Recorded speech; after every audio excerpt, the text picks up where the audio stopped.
Hello everyone, welcome back to another episode of the Creators Connect series. My name is Luca, but you can call me that camera guy. If you're a returning subscriber, thank you so much for your love and support. I truly appreciate it. And if you are new here, please do consider subscribing if you like this video. Now in today's episode of the show, we are joined by photographer slash entrepreneur slash computer whiz, I guess. His name is Mukundi, and he is a photographer, entrepreneur based out of Cape Town, South Africa. He's actually Zimbabwean, but studies in the University of Cape Town. In the show, Mukundi and I talk about the birth of his entrepreneurial venture, Task Radar. You'd actually have to sit down and listen to the entire show to know what that's all about. Mukundi also tells us a little bit more about his long-term vision and plan for his photography brand, Shot by Mukundi. So just sit back, relax, and let's connect with Mukundi.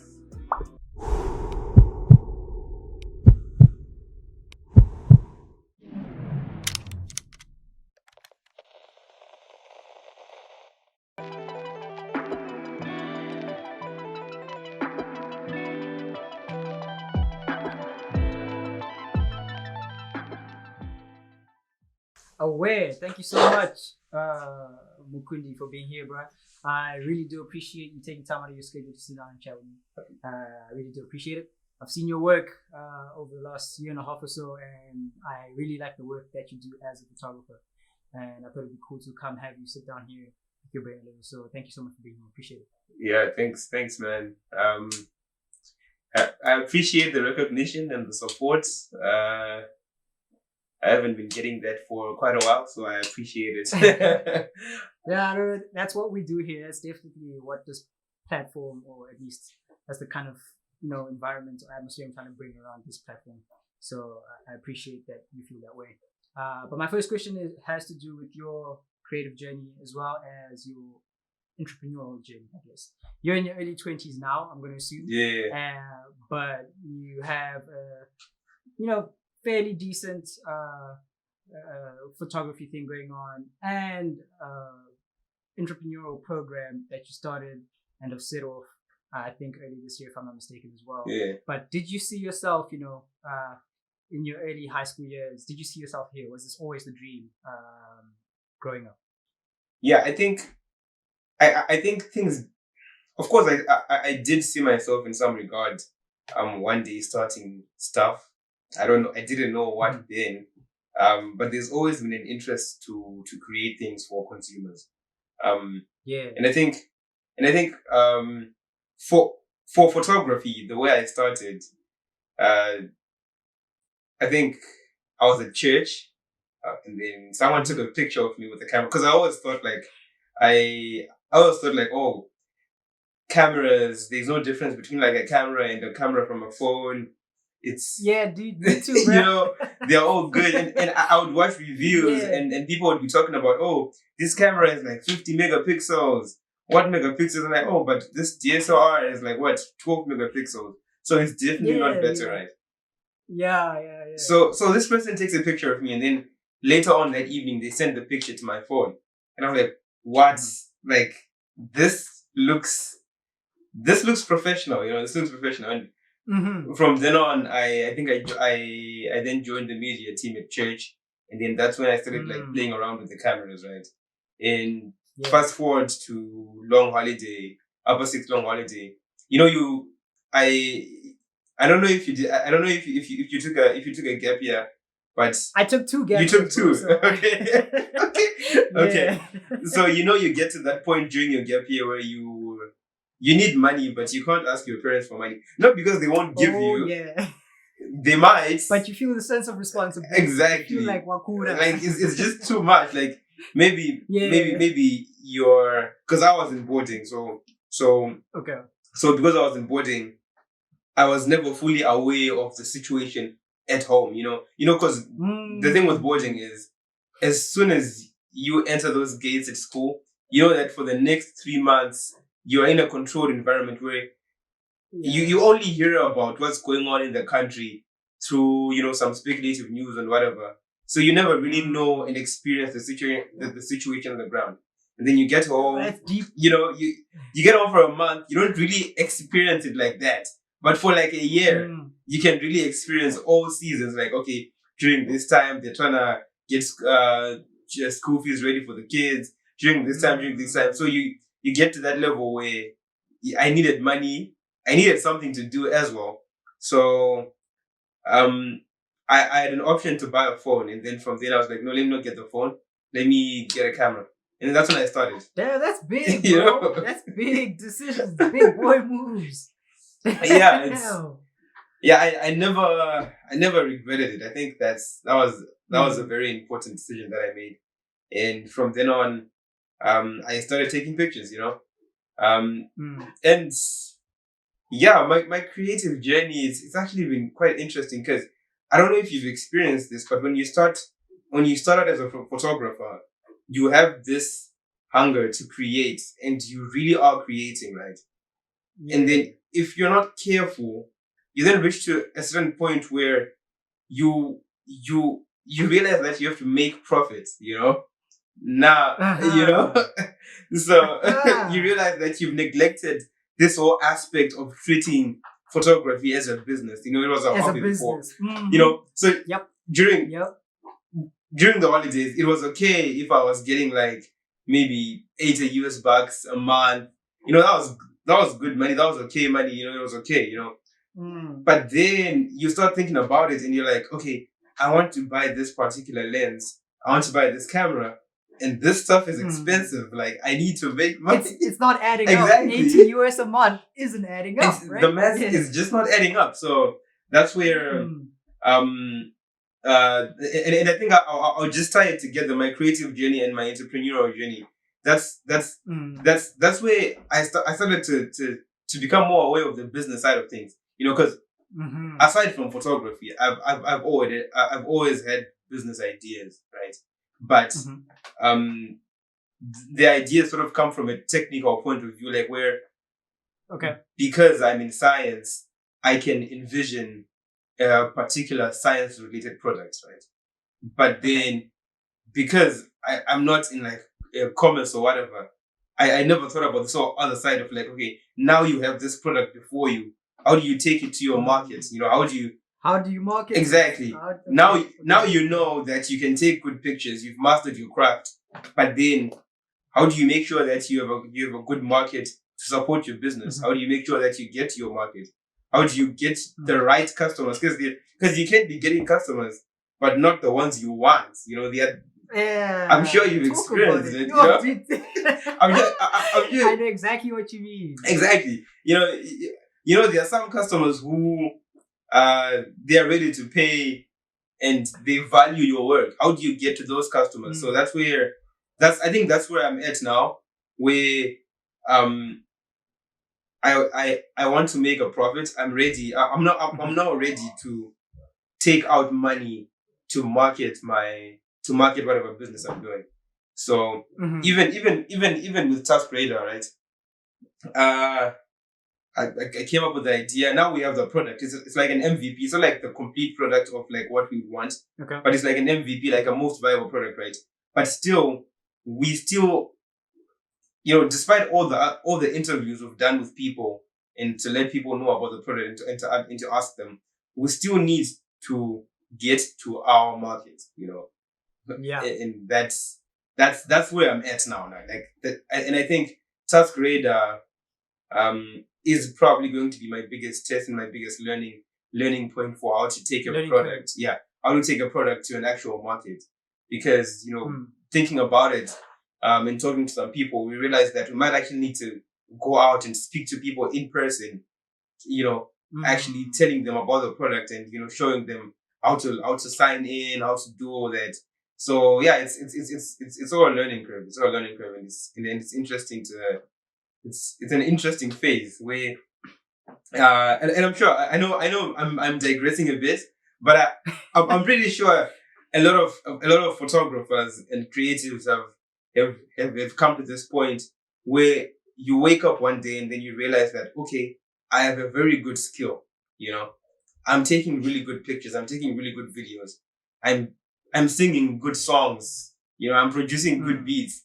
But then, how do I make it into like a viable business where I can depend? How can I sustain myself? Exactly. So that's what I meant now. I did try it last year. If it wasn't for COVID, I think last year would have been a good year for me. in terms of business, because I did run some ads before graduation. You definitely stepped it up. I was following. I was like, okay, this man is doing this. Exactly. So I did run some ads, and I did get some customers that were, that I was going to shoot for during graduation, but then graduation was cancelled. So wow, we're back again this year, and I'm just gonna try it again. I'm just gonna try it again. So. Try it again. Yeah. That's the beauty of the creative journey. Actually, it throws things at you that you're not really ready for. Yeah. And you kind of learn from that. But you mentioned so many key things that I would love to touch on when you said you digressed, which I don't think you did. You just gave me an opportunity to speak about more, which I love a lot. But let's talk about Task Radar, since you already mentioned it. People probably don't know what Task Radar is. Okay. I know for a fact what it is. I've looked into it a bit, and I love the concept. But tell us about Task Radar, and you're a co-founder, so it's not something you're working on alone. But it's definitely a creative concept. I look at it and I'm like, this guy takes photos. This guy is into creating, applications and ways to satisfy the market. But also has an entrepreneurial and business mindset to it as well. So I think every aspect of your life definitely has something that ties back to some sort of creativity, which is super, super cool. But tell us about Task Radar. What is Task Radar? How did it come to play? And how long are we seeing this thing going into the future? So Task Radar, I think, where do I start? So I think the thing is with me, right? Because I'm in computer science, even before I started doing computer science, I've had some software related ideas. Yep.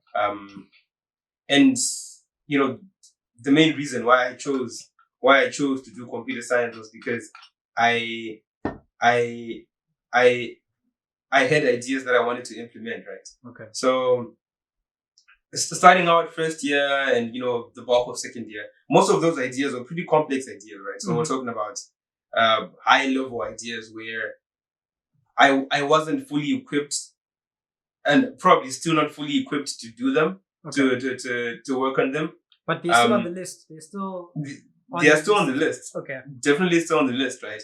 So over the course of last year, I was just brainstorming on I would say I'm gonna say simple in quotes, simple ideas that I can work on that can just let me be able to start a project and complete a project, right? Okay. And actually release a project to the market. And then I thought about this idea how I got the idea for Task Radar. It's also linked to photography, because when I moved from Zim to Cape Town, I realized that I had a market in Zim, but I struggled a bit creating a market. Pick up one in a foreign land. Oh yes. Exactly. Oh yes. Starting again from zero. I understand what you mean. Starting again from zero. That was, and it still is. I think last year would have been a good boost for me, but it still is. I'm still trying to get to my market, because for Zim, you're already a friend, you're already a relative. You grew up with these people, and exactly. Okay. So once you start saying, yo guys, I do photography, they can easily contact you, right? So I then thought, how many people are offering services on campus, but they can't reach their market, and how many people are looking for those services? Because I knew that I could take decent pictures. I had the gear, I had the capability to come to your event and take good pictures, or you're trying to be a model, you need profile pictures or whatever, I can do that, right? But how do I get to my market? So I thought, and abstracting it from like every other service that people offer, I was like, okay, let's just create like a service directory where service providers can list their services within a closed community. Wow. And yeah, people can find them. So I started working on it. When was it? Last year when I got home in November. I got home like end of November, and I worked on it like almost every day last year. I was working, and then later on, I then recruited some of my friends. Two of my friends. One was doing the front end. The other guy was also doing the front end, but he's still also learning the front end. Okay. So yeah, we've been working on it for like close to three months now. Wow. And it's been a very good learning process, because now even if I decide to take up another project, there are some things that I've learned that are priceless. Even the fact that I was managing a team, the leading people, assigning tasks. Okay, so you do this, and that was just a good process for me, because in terms of leadership, I was never a prefect or anything. So I think this was like my first chance to actually lead a take team. on something. Exactly, to take on something. And these are my peers. These are not like Bafana Wangu who are like, younger than me. These are my peers. These are guys who are very talented, probably arguably smarter than me or whatever. But like the confidence to actually say, guys, let's meet. We do a meeting. I lead the meeting. I assign tasks, and also hearing from them and getting the ideas. Those are some of the priceless things that I learned from creating Task Radar. And from here, now it's like, now we're trying to market it and get it out there to start getting like more feedback. Let's do it. And yeah, it's pretty interesting, and we might come up with other ideas. We might start working on other ideas. But what I don't want at this point is like, say, because I know I have this problem of like, because I mean, you've been working on something for 3 months, you get too used to it, that wow factor, that wow factor leaves you. So now another idea comes by, and then the wow factor is here, and then you divert your attention to another idea. So I'm trying to avoid that now. I'm just trying to work on one thing and complete it. And execute it to the best of your ability. Exactly, to the best of my ability. So that's where we are. So yeah, basically it's a service list. If you think about it, like it is at the highest level explanation of what it is. If I was just going to explain it in one sentence, it's just a service directory for a closed community. That's it. So yeah. But it's ingenious, because you'd be surprised how many students are there on campus who have all these talents and all these services they're willing to give, but no way to actually get to the market. It's actually ridiculously ingenious. I've seen so many, especially on my campus, I've seen so many students who are doing so many creative things, providing so many services and selling so many things, but they just can't get it out there. It's either they don't have the knowledge or the ability to, do this thing and send it out, or the funds as well. Exactly. Things like that. I mean, simple things like printing out 5 pieces of paper and sticking them around campus are things that people aren't able, willing, or even know how to do. But people definitely know how to be on their phone. You know what I mean? Exactly. Give people a platform, and on this device that they're on, 24 hours a day, it gives them the opportunity to actually search for these things. So I love it. And I think it's funny, because I'm sitting here thinking, I reached out to you as a photographer, but now I'm not sure if I'm interviewing and chatting to a photographer or an entrepreneur. I don't know how to tag it. But it's I love the way you think, and I just love the idea that you have, and I'm super excited to see the other ideas you have as well. But you also mentioned something that's very important. You're like, I get super distracted, so I understand, Kuti, something might come up, and you're like feeling high on this idea you've had and how far it's exactly, and you're easily tempted with what I need to waste up my side. Let me pick on this thing before. And we look at other things. Yeah. A good way to do it is just to write it down, jot it down, and say, I've got this idea, and then you come and visit it later. I easily get distracted. I know as a creative person, you want to tackle as many things as you can as possible. But I think it's dangerous to do that as well. Yeah, it's very dangerous, because I think focusing on one thing, that's underrated. Because a lot of ideas, I think they die during that process of creating it, where you lose focus, you lose your attention. Because I already have like a couple of other ideas that I started working on, like, but there are no. I mean, one would ask, like, dude, you make websites, but you're in photography, and you don't have a personal website. You know, those How small does that things. work? How does that work? I was working on a website. It's been more than a year. And Wow. at a certain point, we're in the semester, and then I just left it. I don't even know where the source files are. I don't even know. So It's funny. So yeah, I actually understand how your focus can easily be diverted, but I think I'm just learning right now to do one thing and complete it. Let me see where it takes me. Of course, I'm not doing it blindly. You're also assessing if the market wants this thing or whatever. But let me drive. Let me drive one day and see where it gets. So Yeah. that's kind of where I'm at now. So Yeah, take it all the way. Learn the things that you need to learn, and if it turns out well, glory be to God. And if it doesn't, we pick out all the lessons that we learned from it and do it better Exactly. next time. We do it better next time.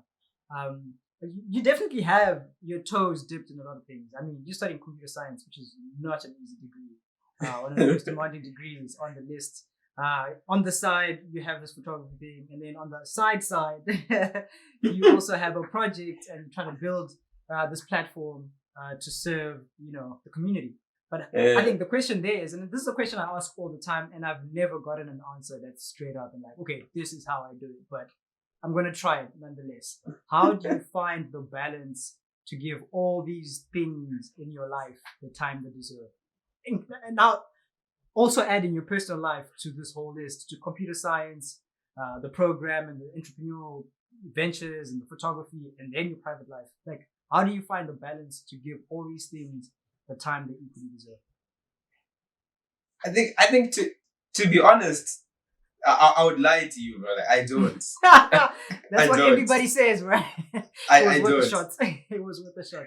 But because it's also something that I think about, and I've really been thinking about it over the holidays. Like, okay, Yeah. I'm working on this project now because I have like unlimited time in course. Because first of all, I can't shoot because the country's in lockdown. I'm not learning anything, so because I'm on holiday. So I have the whole day to be coding, right? But what's gonna happen next semester when now I'm doing my final year at the same time, because I'm also very much involved in my church. So I would say most of the media stuff that has to be that has to happen. I'm always there. And then how do I mix everything together? And I'm always like, I'm always coming to the conclusion that I have two hands and I have finite time. I can't do everything. I really can't do everything. That's the honest truth.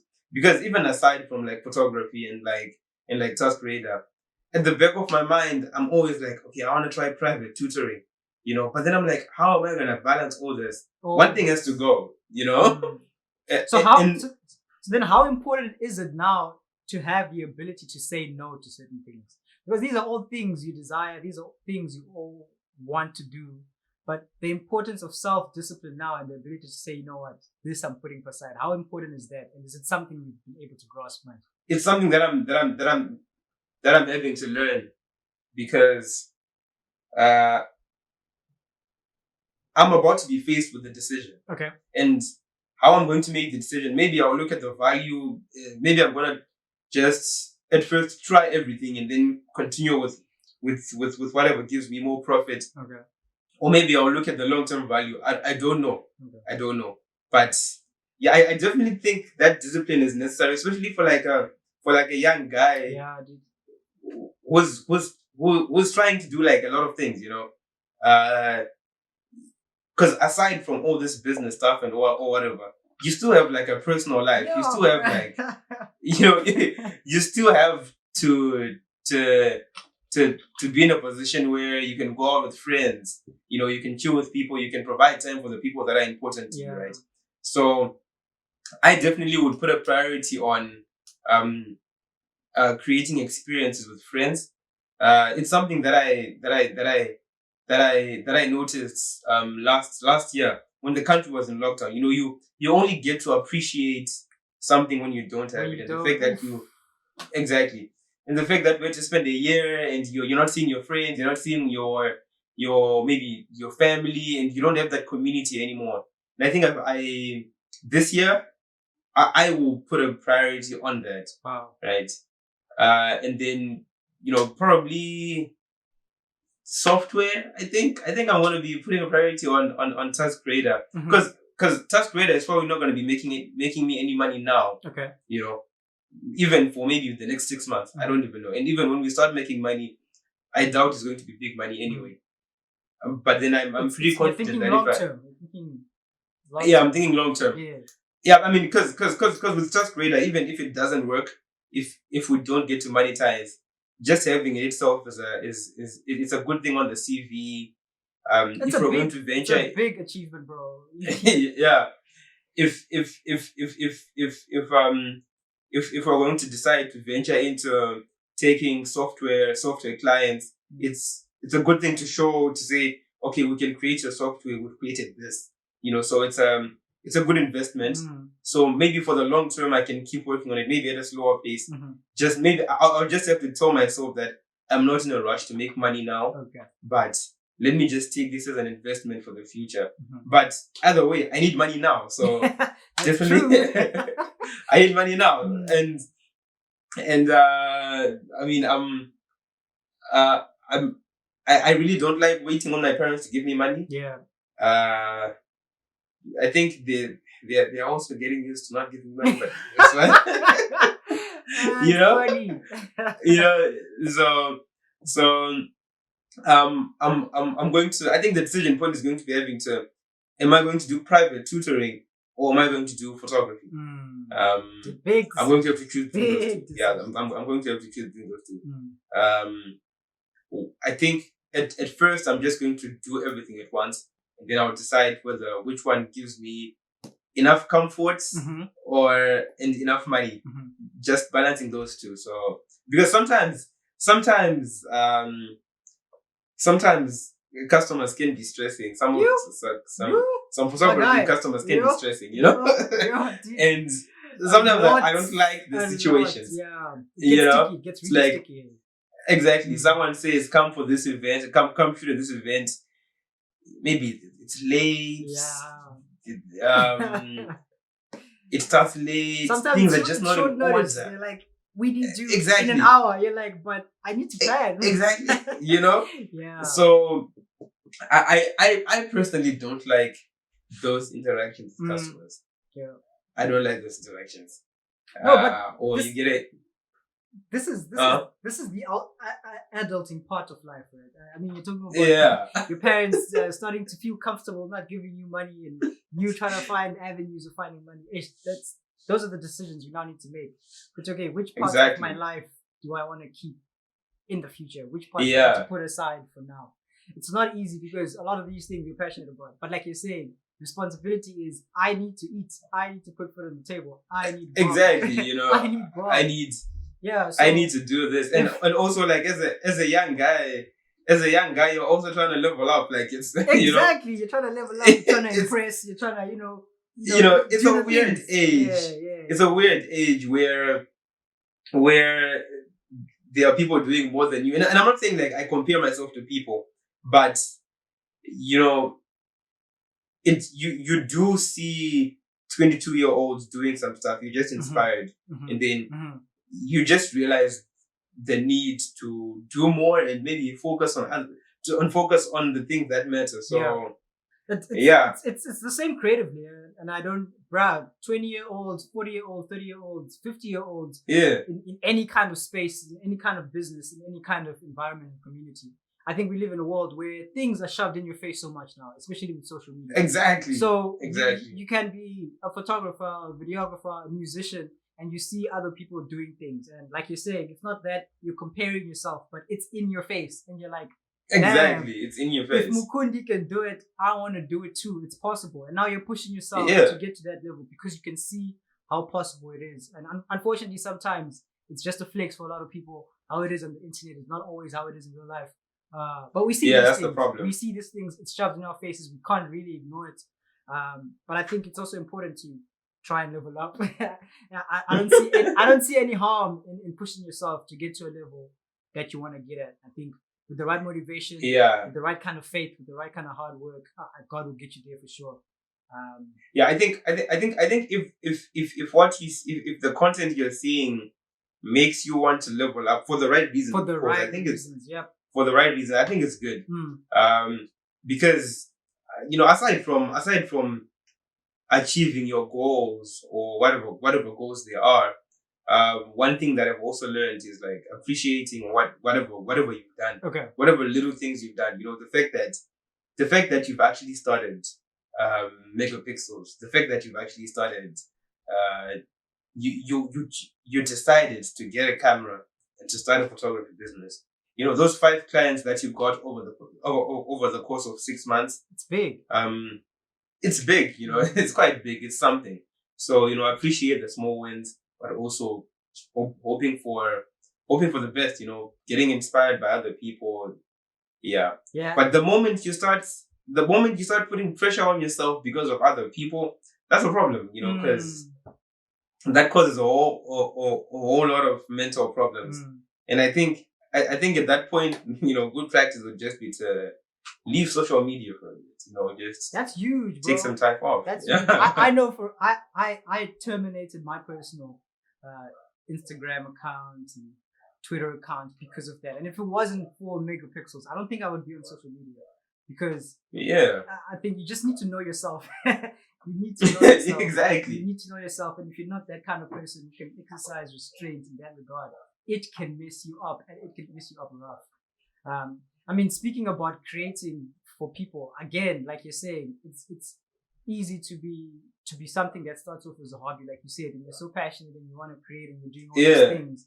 And it gets to a point where you realize that the world is into a certain type of creativity or a certain kind of genre of music. And you're tempted to go out of what you started doing and sort of doing things to please, the world, which is a risky business now, creating stuff because people want that kind of stuff. And it's not necessarily what you enjoy or what you're best at. It can wreck you. Oh, let me pose a question to you. What do you do in that case? Like realizing that people want things a certain way. How do you handle that as a creative? How do you handle that?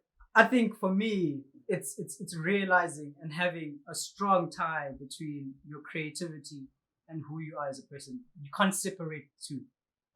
Who you are as a brand and who you are as a human being and your morals, you can't separate the two. So what I mean by that is, for me, who I am first is a Christian. It's a follower of God. So when I take my creativity, everything I do, all the decisions I make, have to come back and say, okay, what does the Bible say? And is this okay? So I can give a very good example of boudoir photography, if you know what that is. Exactly. So having clients come to me and ask me, this is what I want, and this is what I'm willing to pay, I should be able to say, you know what, this is not who I am as an individual. This is not what I do. This is not what I do as an individual, not as a photographer. Now I'm speaking as an individual because I'm not separating the two. It's very easy to be like, who I am as a photographer is different from who I am as a Christian. What I do, it's just business. It's just business. That's the statement. It's just business, which is dangerous. Yeah, boudoir is such an extreme case, but a lot of people talk about how, portrait photography brings more money than landscape photography, which is probably true. Not a lot of people are paying for landscapes or even wildlife photography. And if wildlife is something you're passionate about, do what makes you happy, bro. I can't stress enough how in the long term it wrecks you as a creative, not just creatively, but mentally and inside you. It wrecks you so much to do things for the sake of satisfying people. It just won't work. So I think it comes back to what you had said. Again, building a sense of discipline, being able to say no to certain things. This is why I asked you, but how important is that concept of mastering critique? No. Or this is what I want and this is what I'm going to stick to and I'm not going to change it for anyone. I think it's very important. So I think it takes practice. What do? I think I've just learned to say no. That's true. However difficult it may be, I think in the long term, there's so much more satisfaction. There's so much more peace. There's so much more peace knowing that you are not waiting for everybody's reaction to see if they like it or not. Because you get to a point where you release work and now you just want people to like it. They're like, I'm doing what you guys want. I hope you like it. And if they don't like it, it breaks you. Exactly. your satisfaction on your creativity and your source of joy and happiness on your creativity is not based on you actually completing something and having a final product. It's now based on whether people like it or not. And the truth is, there's always going to be people who don't like it. Yeah, that's the thing. That's the truth. That's the thing. And if you base it on people's opinions, it'll wreck you. So I think separate the two. Separate what people think and what you love, but also don't separate your morals from your creativity from your business. Yeah. It's one thing. Don't separate them. That would be my piece of advice. I think just to add on to that, also distinguishing between, because apart from because there's the extreme of completely not taking not listening to when people don't like your product. I think that's also something. I think you have to decide who you want to listen to. Yeah. So sir. maybe for the sake of photography, you would want to listen to your customers. What do your customers want? So that doesn't mean that because what you can't cater for everyone. So if you're a landscape photographer, you don't want to listen to the person who's saying photography is better, even though but you want to listen to the person who's saying, oh, I like landscape pictures, but I like them this way. I like HDR more. I like that's a potential more, customer. Yeah. If you're going to sell prints to them, that's a potential customer, and that's because there's this course there's this course that I did last year, which basically was talking about like user centered design, human centered design, and we mainly do this in computer science where you want to avoid creating a good product for no one, so that's so funny, but so true as well. And a lot of developers do that. You want to avoid creating a very good product, like and I'm sure you've seen like some very high tech maybe phones, high tech computers, or this brilliant software idea, but like in the long run, no one's going to use it because you never considered what if there's a market for this, So if you want to if you solely just want to create for the sake of creating, then yeah, totally fine.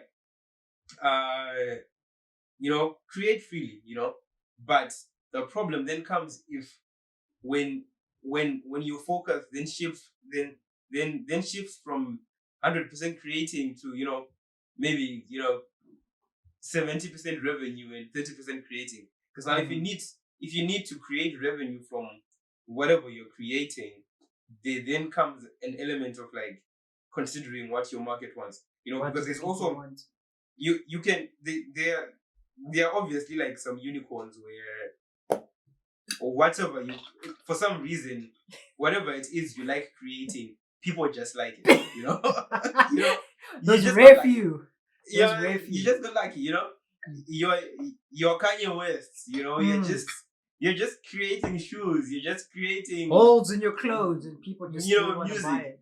And people just like it. That's you can do that, and you can get lucky to that in that. And even in photography, you can get very lucky with your type of photography. People just like your type of photography. You don't have to change then. But if you want revenue and then you realize that you're not really getting the customers you want, it becomes a problem. You might want to shift just a bit, just to be flexible a bit, just to make sure that you don't end up in a state where you're trying to get gear, you're trying to because the risk is you might end up where you don't have money, and then you're presented with a job, and now you're leaving creativity altogether because now you need the money. So that becomes a problem. But yeah, I totally get you, and I like what you said about morals, because there should be some things that you say, these are deal breakers for me. Like this is an absolute no. I've also had like those types of offers, and I had to say no. You really it's have just to say business. No. You really have to say no. So yeah, that's definitely a good point. Like have a list of have a list of solid principles that you stand by. They should define you. I mean, every business does, right? They should define you. This is who I am, and this is where I stand. And just people know in advance. If you want to do certain stuff, you don't go to Mukundi. You know what I mean? It saves you the trouble of having to turn down people and having that awkward conversation as well. Yeah. If you build yourself up that way, which is super cool. But I mean, you've told us what you want to do with Task Radar, and on the entrepreneurial side of things, you definitely want to go long term. You've got so many ideas that you want to implement, and so many ideas that you want to do, which we're excited about. But on the side of Shots by Mukundi, how far long term is that? What's your dream for it? And I know you already talked about it a little bit. You're like, this year, you definitely want to put yourself out there more. You want to advertise more. You want to spend more, invest more into this photography thing. But how long term is Shots by Mukundi?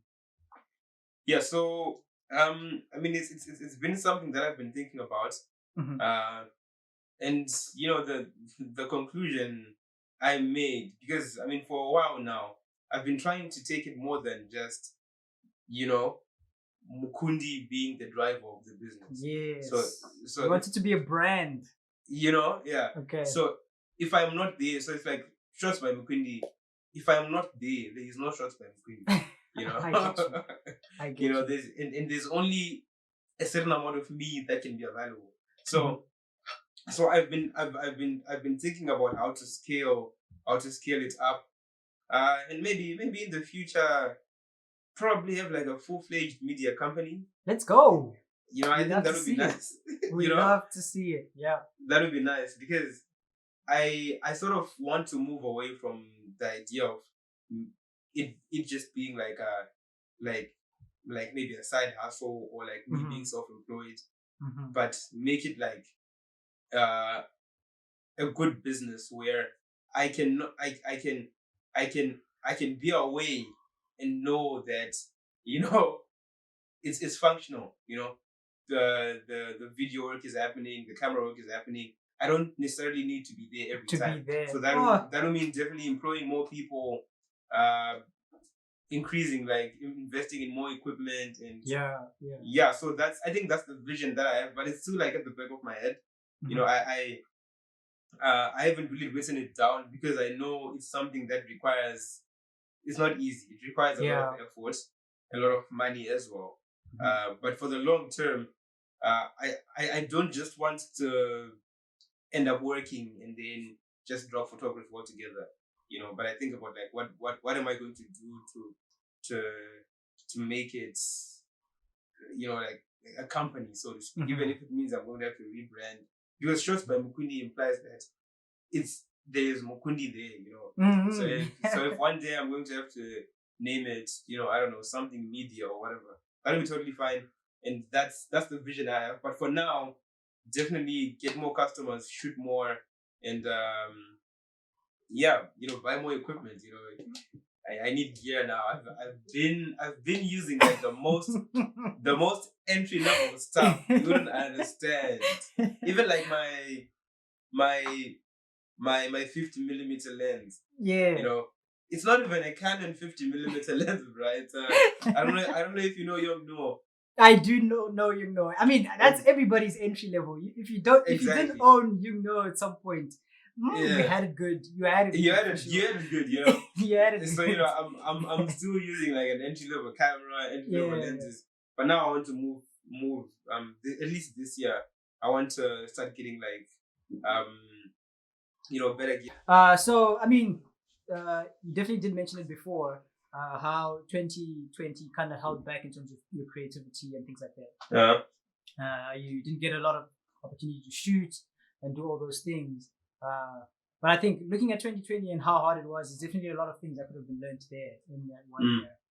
But I'm now the question just sort of stretches into your entire creative journey and says, what's the one hard thing that you've learned creatively? This is all inclusive of photography, of entrepreneurship, of computer science. What's the one hard thing that you learned? You're like, this was hard, but I'm glad I went through it, and I'm glad I learned it. Yeah, I think you know, I hope I won't say a lot of stuff, but I think the hardest thing definitely has to be monetizing a skill. You know, how do I monetize a skill that I'm good at? Because it's 2 or 3 times I've been at that point where I'm like, I'm good at this thing. I need money. How do I monetize it? How do I make sure that I get to my customers? So yeah, definitely just knowing that customers won't come they won't just sense, They don't pop up.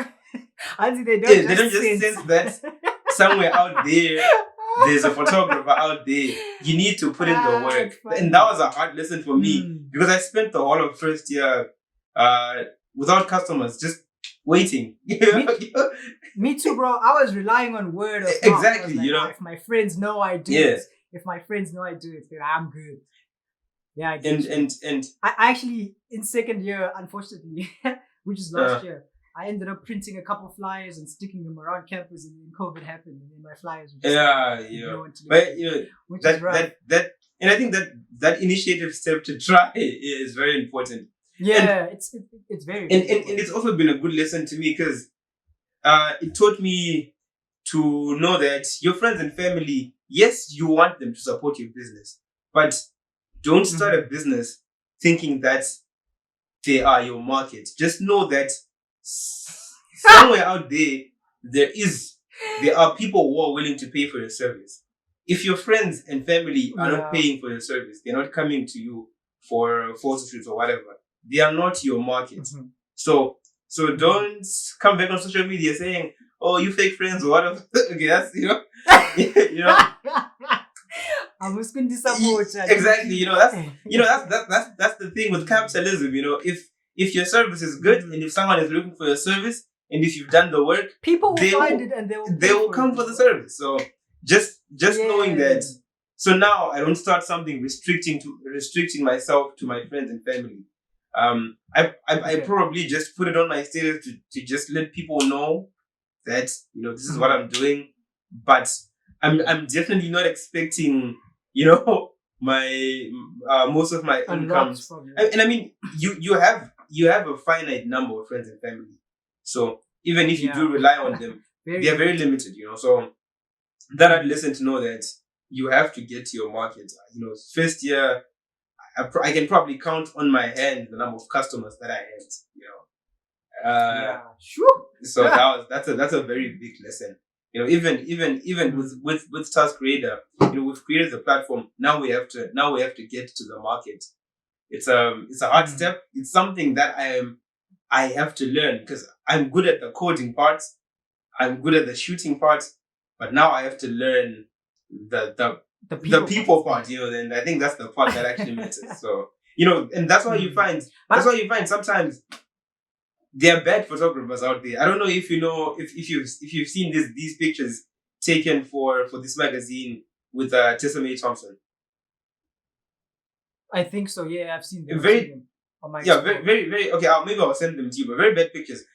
You wonder, like, there are people who take bad pictures, who create bad products, but they still get a market. They get paid, because while you're focusing about creating the perfect product, and they are working more on getting to the market, getting the perfect getting the perfect people. So that's a hard lesson that I've had to learn, and I'm still learning. And it's a very big one. And I mean, on that topic, very similarly though, it's something that a lot of people have been talking about. It's been talked about for a long time. But I've recently seen a lot of people talk about it, posting it on the status and things like that. It's this idea of having friends and family that don't pay for your services. Yeah. Just because ningi ane something like what's your take on having friends and family that never pay for any of your services because they Indoramba, I say I don't want to lie. I think it's a thing of, like, if I'm free, of course there are some friends who help you. They help you in other aspects. So when they come and they say they want pictures, you even feel guilty charging them, So but because more often than not, if you're calling me to shoot for free, that time then really busy with something else. So you really have to convince me kuti ndibude. Because even sometimes if someone comes with an offer which is a bit low, don't know to and just I could just because it's time. It's very valuable time. People don't understand. I just put it out there.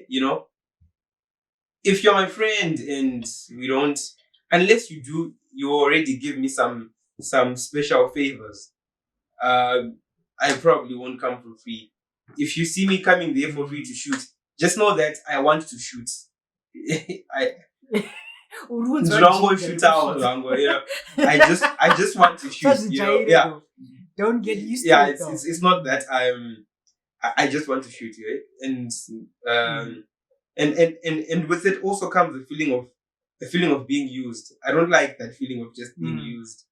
I don't know if it's good or bad. I don't know. It's very good. I'm just saying, it's okay. Sometimes I definitely don't think it's okay for family and friends to take advantage of people's services. You've definitely put work and time and effort into building this thing, and then people just come and nip at your tree.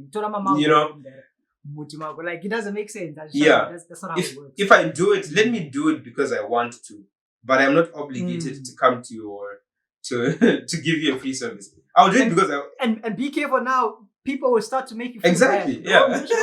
I'm like, but dude, that's not how it is. For me, it definitely has been a big lesson to be able to separate, my business from these people, from these family and friends. Nothing wrong with my family and friends. I love you guys, but it is a business. You're gonna run me my checks. Exactly. But you can't. I don't think we should let them take advantage of our business and our skill. I think it's very important to draw the line and say, guys, where's my money? Yeah, tell them to bring me my money, man. Bring me my money. Bring me my money. So yeah. Mukundi, it's been dope, dude. It's been really cool. Really enjoyed chatting with you. I think this is the first authentic conversation I've actually had where someone's actually been able to ask me questions. It's something I always tell people, like, guys, ask me questions. Oh, for real? Yeah, bro. But people always feel like it's an interview. I don't like calling it an interview. I like calling it more of a conversation. And I love the way this one flowed. It was super cool picking your brain. Again, thank you so much for being here, sitting down and chatting with me. Yeah. I definitely have business ideas of my own. So if we could sit down and chat about that. Totally fine, bro. Throw it at you and see what you can do with it. But I look forward to meeting you in person, creating some stuff together as well. That'll be dope, bro. But thanks for having me, bro. It's I think it's an honor that I don't take lightly. I've seen the people you interview on your page, so I don't take it lightly.